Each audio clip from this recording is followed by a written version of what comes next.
A moda agora entre os destruidores de reputação de Jair Bolsonaro é falar que o candidato não está preparado para ser presidente e que a maioria dos seus eleitores são pessoas desqualificadas intelectualmente e que por isso votam em um bronco por identificarem-se com o comportamento inadequado e politicamente incorreto do candidato. Bom, a primeira coisa que eu vou tentar desmistificar é a questão da preparação.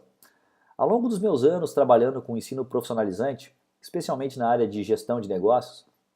uma das coisas que eu mais adquiri certeza é que ninguém na face da Terra é capaz de fazer tudo bem feito se estiver trabalhando sozinho. Por mais que as novas premissas a respeito do profissional do futuro nos digam que precisamos ter múltiplas competências, a gente sabe muito bem que é impossível dominar todas as áreas em que a gente trabalha. E em algumas, sempre teremos um pouco mais de, digamos assim, habilidades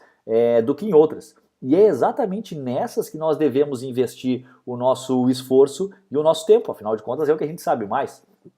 Por isso, quando eu começo a olhar para a equipe que está ao redor do Bolsonaro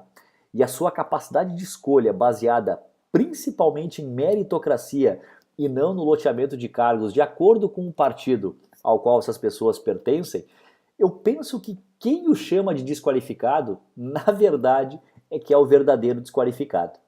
Afinal de contas, você ia preferir se aliar a um bando de corruptos que nos últimos anos foram os responsáveis por dar o aval para que os roubos que quebraram o nosso país acontecessem? Ou ter ao seu lado uma mulher de fibra, coragem e que encabeçou o processo que expurgou o partido mais corrupto da história do nosso país da presidência da República?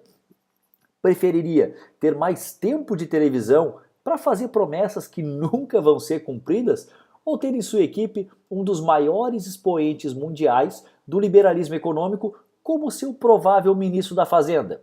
Gostaria de contar com o apoio de partidos que defendem ditaduras assassinas pelo mundo afora ou ter ao seu lado alguém de linhagem nobre, um príncipe inteligente, perspicaz e com capacidade de articulação para estreitar as relações do nosso país com o mundo inteiro? E com relação a considerar os eleitores de Bolsonaro como desqualificados, olha só, analisa comigo. Quais são os eleitores que nunca estão satisfeitos com aquilo que recebem da mídia tradicional e sempre buscam outras fontes de informação para embasar a sua opinião? Quais os eleitores que nunca se conformaram apenas com a educação que receberam na escola e buscaram mais e mais informações, especialmente através das redes sociais e veículos alternativos, além de cursos online de filosofia, para se certificar que aquilo que foi ensinado pelos professores realmente era verdade ou não era doutrinação? Quem aqui que faz vista grossa para crimes e acusações substanciosas de corrupção e mesmo sabendo da verdade, opta por fazer campanha para políticos que mal disfarçam que seu propósito é a manutenção do sistema que mantém a esquerda e o globalismo no poder? Quem aqui, na verdade, é o desqualificado e preguiçoso que se conforma com o que vem pronto e que não questiona nada?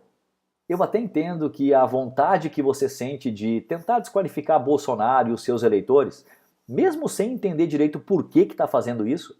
deve ser maior que a vontade do Bernardo Melo Franco de tentar lacrar e passar vergonha no Roda Viva.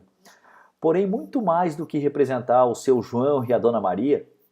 que estão muito mais preocupados com a segurança dos seus filhos e netos do que com a imbecilidade de travestis sem pai nem mãe terem o direito de serem chamados de ela ou de usarem o banheiro feminino, Jair Bolsonaro é muito mais do que só uma ideia. É um recomeço. Um recomeço para quem um dia já foi chamado de país do futuro, mas que insiste em chafurdar no passado, dando continuidade a um processo de autodestruição política e social sob os aplausos daqueles que se consideram iluminados, quando na verdade apenas refletem e repetem frases prontas como se fossem um boneco de ventríloco.